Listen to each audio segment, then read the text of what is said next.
In this section, you're going to learn how to write queries that summarize data. For example, you will learn how to write queries that report sales by clients or state, so we can see how much we have sold in each different state. These are the answers to some common questions that businesses ask. So the stuff that I'm going to show you in this section are extremely useful, especially if you work in a large organization with lots of data. Every single day, you'll have to write queries to summarize data. So let's get started. The first thing you need to understand is how to use aggregate functions in SQL. So a function, as I told you before, is a piece of code that we can reuse. MySQL comes with a bunch of built-in functions. Some of these functions are called aggregate functions because they take a series of values and aggregate them to produce a single value. For example, we have the max function for calculating the maximum in a series of values. We also have min, average, sum for calculating the total, as well as count. Now, with all these functions, as you can see, we'll have to use parentheses to call or execute them. Now, let me show you a few examples of these functions. So, in this demo, I'm going to use our SQL invoicing database. Let's select the maximum of invoice total column from the invoices table. There you go. So our highest invoice total is $189. Now look at the name of this column.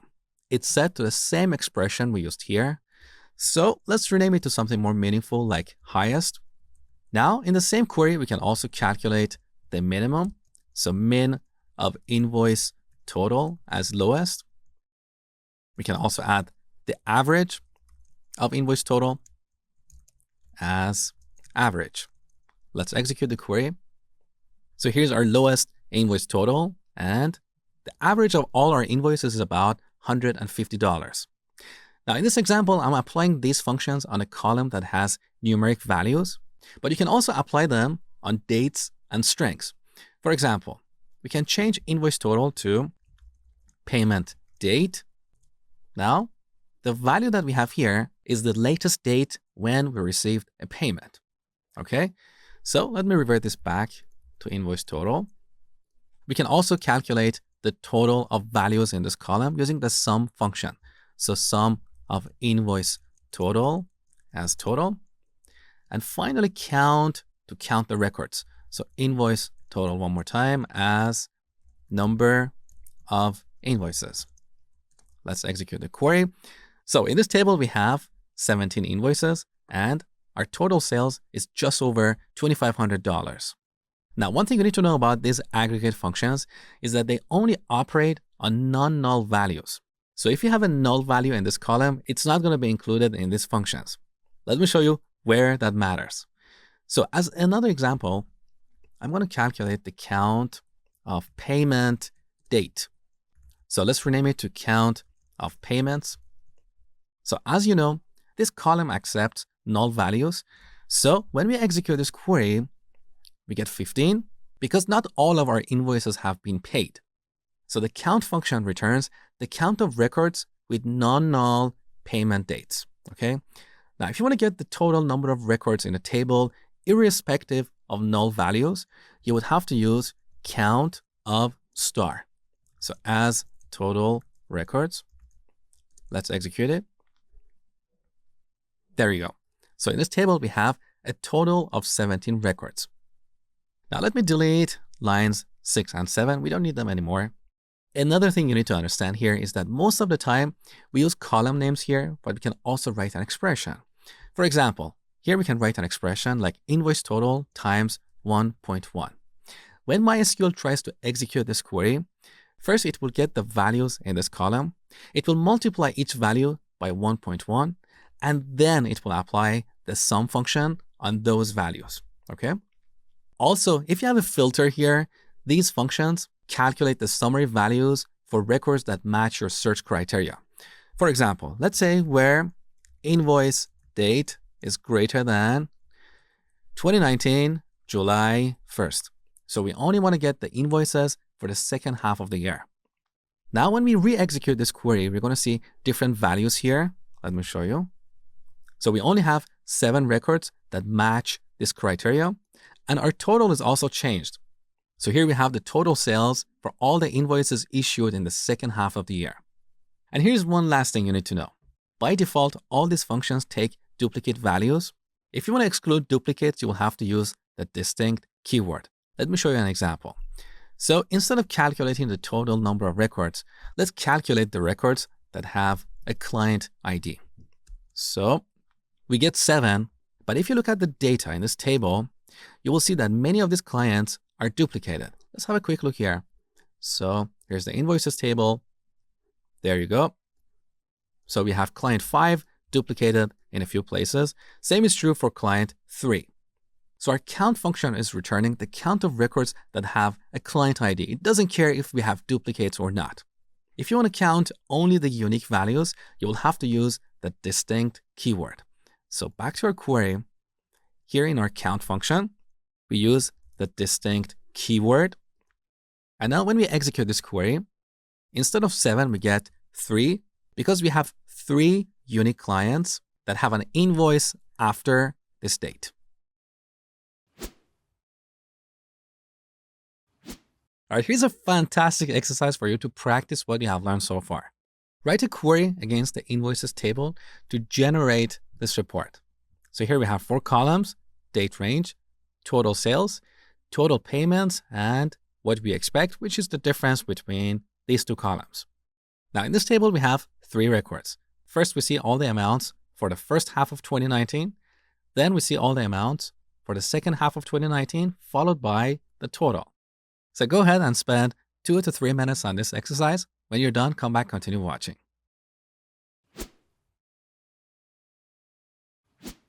All right, first, let's calculate all the values for the first half of 2019. So we select a string literal or a label, first half of 2019, and we give it an alias as date range. Otherwise, the name of our column is going to be first half of 2019. That's not what we want, right? Next, we calculate the sum of invoice total and rename it to total sales. Then we calculate the total payments. So payment total as total payments. And finally, sum of invoice total minus payment total. And we call this what we expect.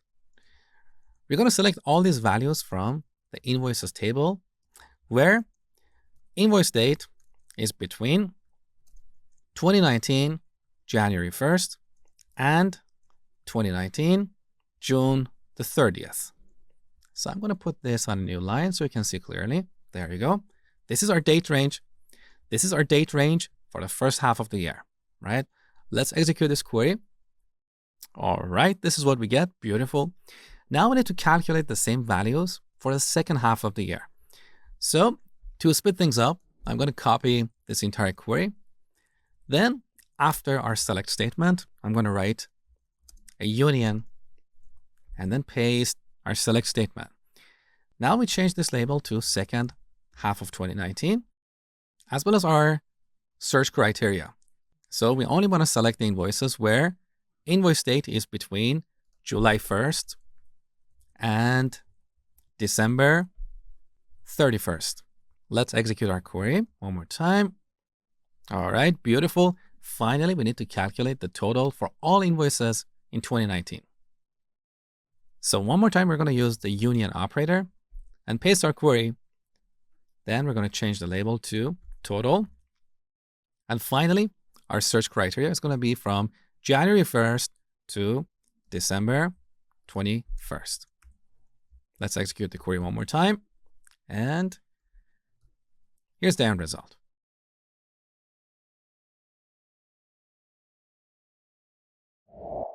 In the last lecture, you learned how to summarize data using aggregate functions. So here we have a simple query that calculates the total sales using the sum function. And here's the result. Our total sales is just over $2,500. But what if we want to see the total sales per client? That is when we need to group data by one or more columns. So here's how it works. Right after the from clause, we use the group by clause. And here we type out one or more columns for grouping data. For example, we can group data by client ID. And now when we execute this query, instead of one value, we see 4 values. These are the total sales for each client, but we don't see the client ID here, so let's add it to our select clause, client ID. And now, next to each client, we can see the total sales value.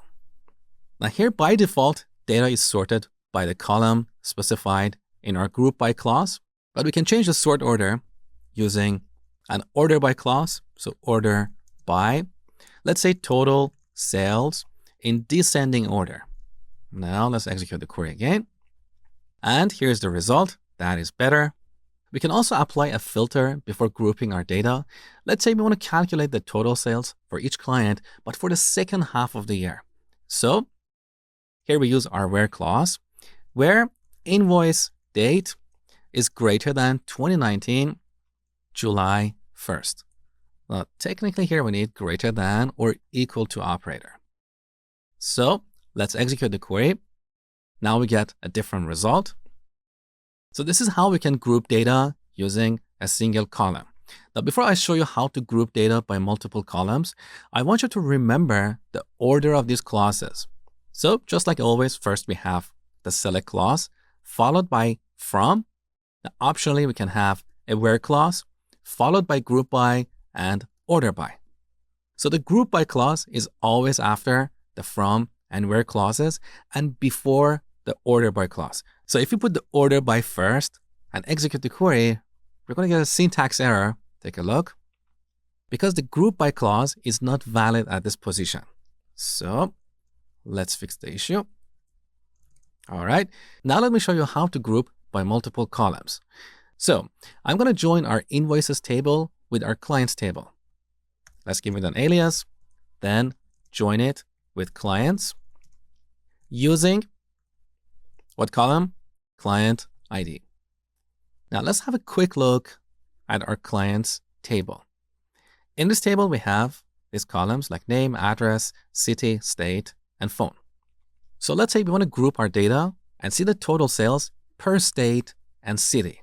So back to our query, we're going to change our group by clause and replace client ID with state and city. Now let's also change our select clause.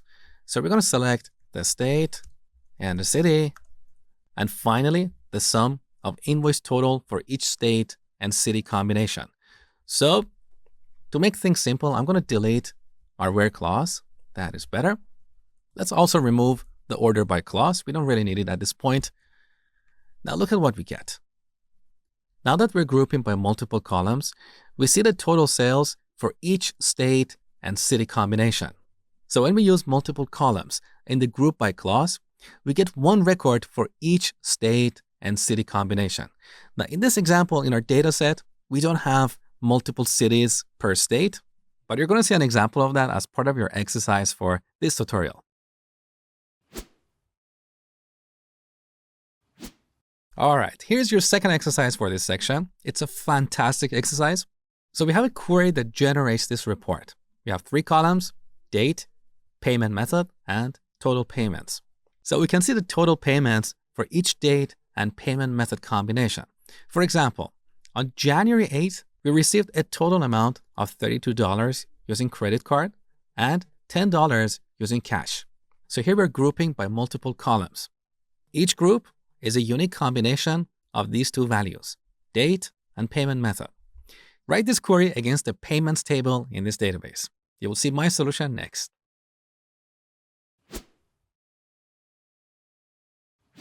All right, here's the solution.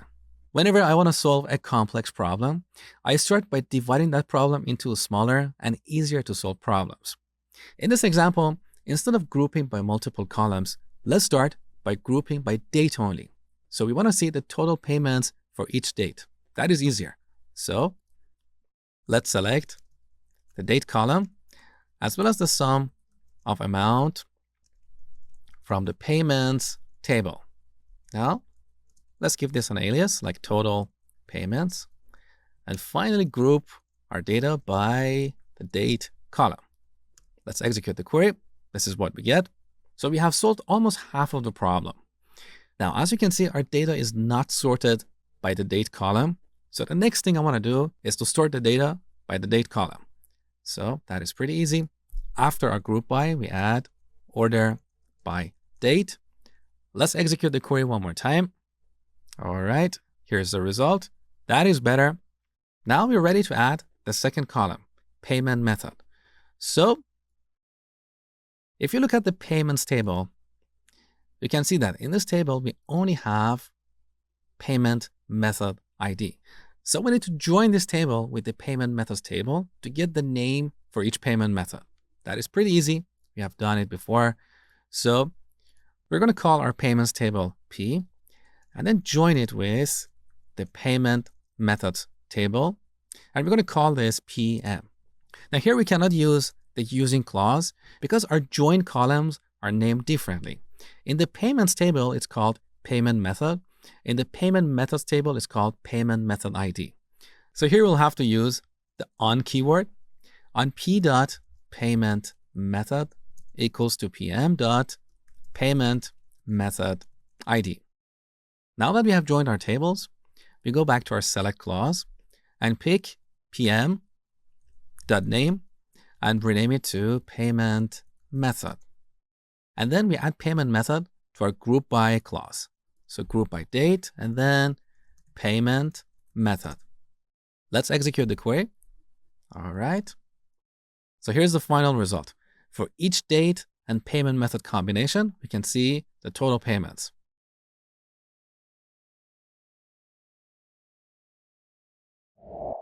Here's the example from the last tutorial where we calculate the total sales for each client. So we select the client ID column and the sum of invoice total from the invoices table and group our data by client ID. And here's the result. Beautiful. Now, what if we want to include only the clients that have a total sales of more than, let's say, $500? So we don't want to include client number 2. How can we do this? Well, we cannot use our where clause in this situation. So we cannot write where total sales is greater than 500 because at this point, we have not grouped our data. We group our data after. So on line 5, we don't know the total sales for each client. That is why we cannot use our where clause to solve this problem. If you execute this query, MySQL is going to yell at you saying unknown column total sales. So how can we solve this problem? That is where we use the having clause. We use the having clause to filter data after we group our rows. So here we can write a filter like total sales is greater than 500. Let's execute the query. Now, client number 2 is excluded from the result. Beautiful. So, with the where clause, we can filter data before our rows are grouped. And with the having clause, we can filter data after our rows are grouped. That is the difference. Now, let me remove this where clause and make this example more interesting. For each client, we want to calculate the total sales as well as the number of invoices. So we can do a count of invoice total, or we could do a count of everything and label it as number of invoices. Let's execute this query one more time. There you go. So now for each client, we see the total sales as well as the number of invoices. Now let's say we want to filter this result and only return the records that have a total sales of $500 or more and more than 5 invoices. So we want to exclude the first 2 records because they don't have more than 5 invoices. So here in the having clause, we can write a compound search condition. So we want to get the records where total sales is more than 500 and number of invoices is greater than 5. Let's execute the query. And here's the end result.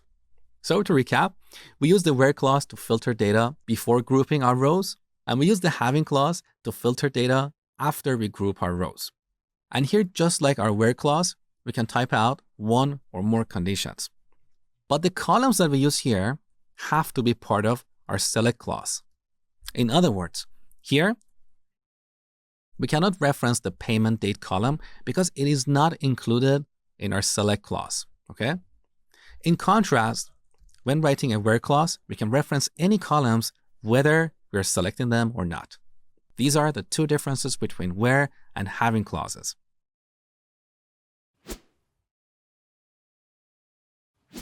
All right, here's a more challenging exercise for you. For this exercise, we're going to use our SQL Store database.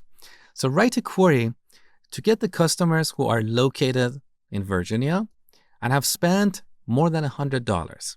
It's a fantastic exercise and helps you get job ready. So spend 3 to 5 minutes on this exercise and then come back, continue watching.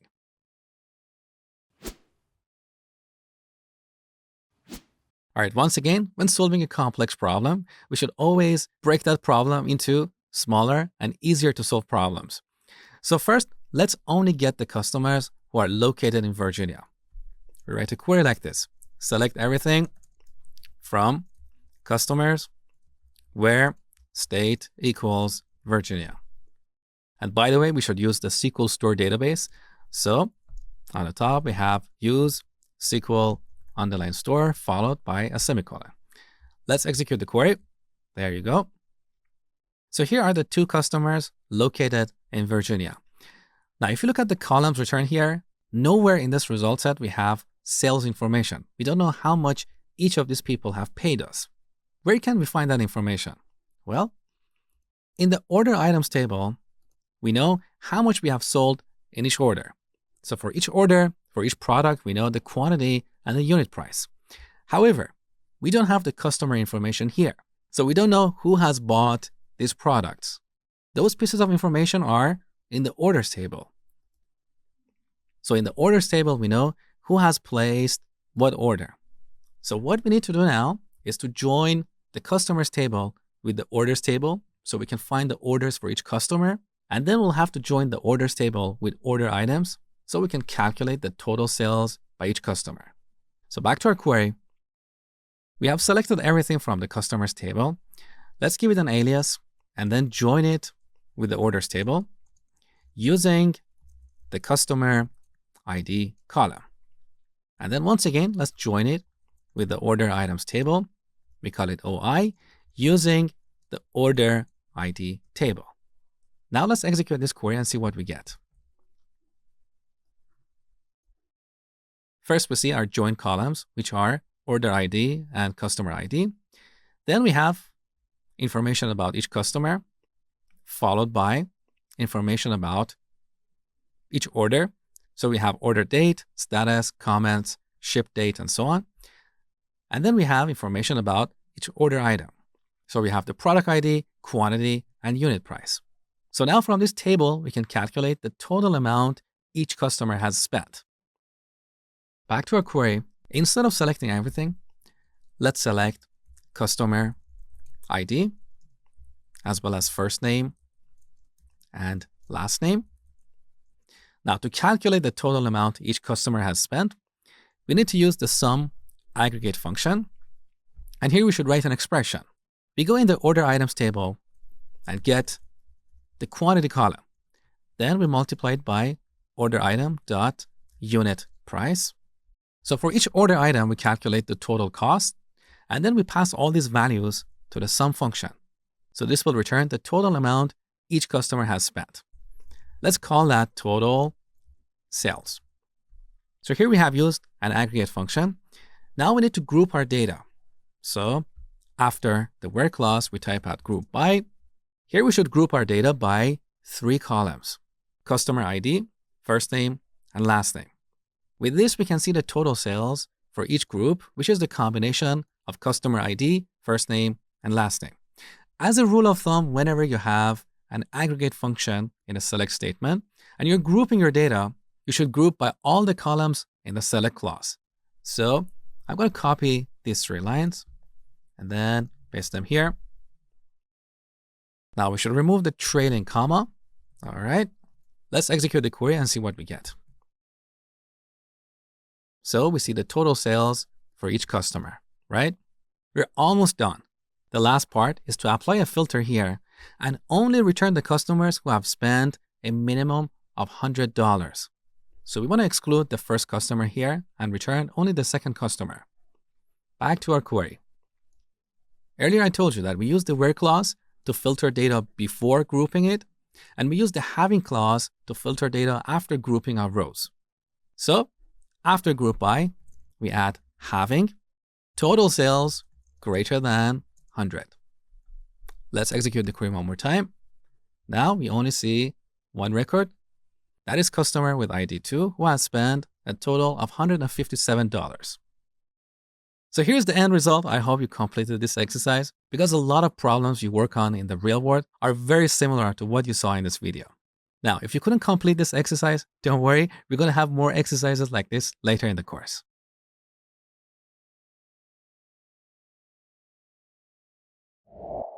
Once again, we're using the same example where we calculate the total sales for each client.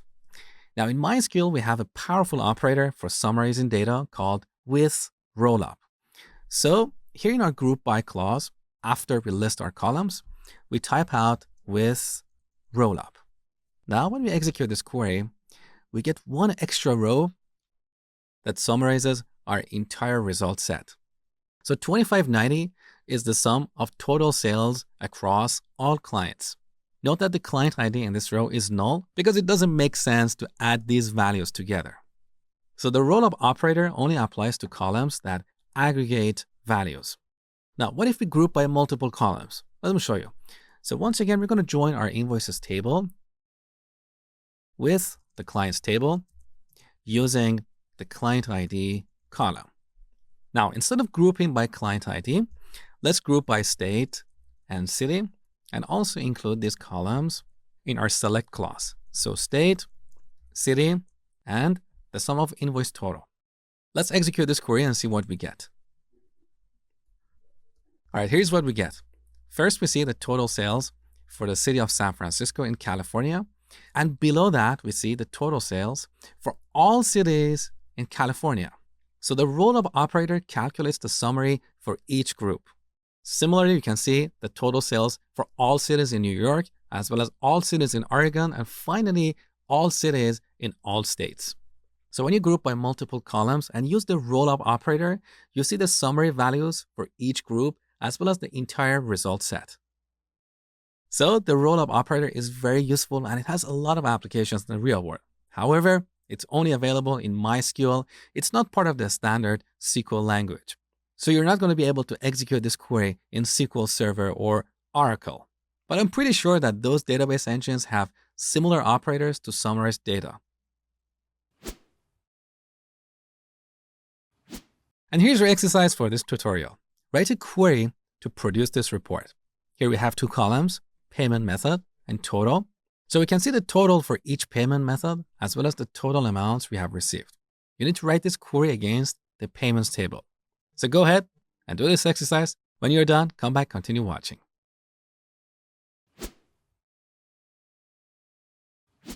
All right, just like always, we start by simplifying our problem. So first, let's select everything from the payments table. So we get all these columns, but we're only interested in payment method and the total amount for each payment method.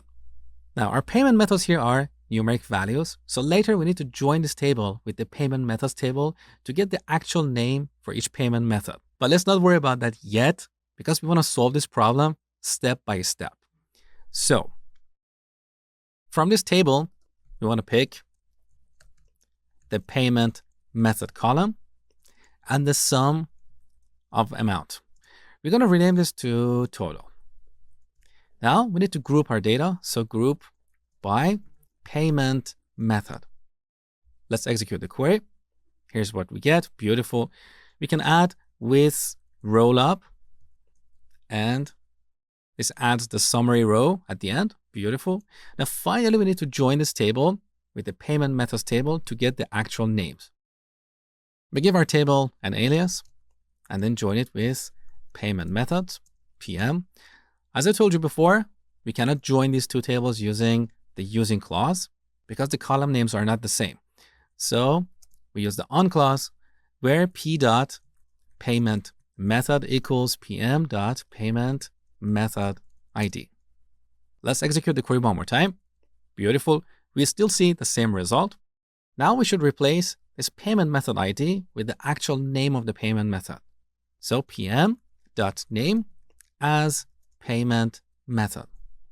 Now if we execute this query, we get an error in the output window because when we use the rollup operator, we cannot use a column alias in the group by clause. So here we need to type the actual name of the column. That is pm.name.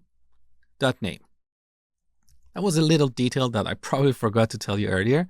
So sorry about that in case you couldn't solve this problem. That is totally fine. Let's execute the query one more time. All right, and here's the total result. So we see the total amount we have received for each payment method, as well as the total amount across all payment methods. And here's the final solution.